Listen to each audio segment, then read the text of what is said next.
కందుకూరు నియోజకవర్గంలో చూసుకున్నట్లయితే పట్టణాల్లో రోడ్లు, డ్రైన్లు, పార్కుల కోసం 110 కోట్ల రూపాయలు నిధులు వెచ్చించి పనులు చేపిస్తున్నారు.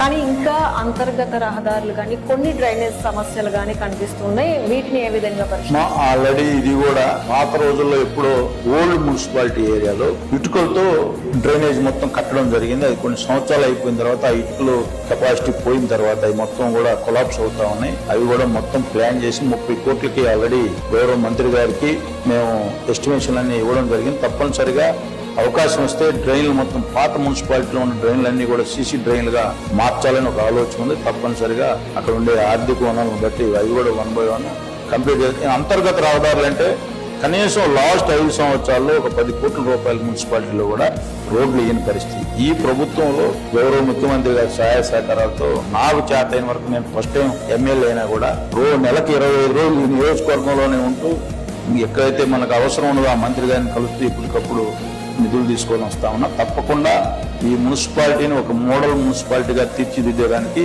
నా ప్రయత్నం, నా జర్నీ ఉంటుందని అయితే 100% చెప్తాను.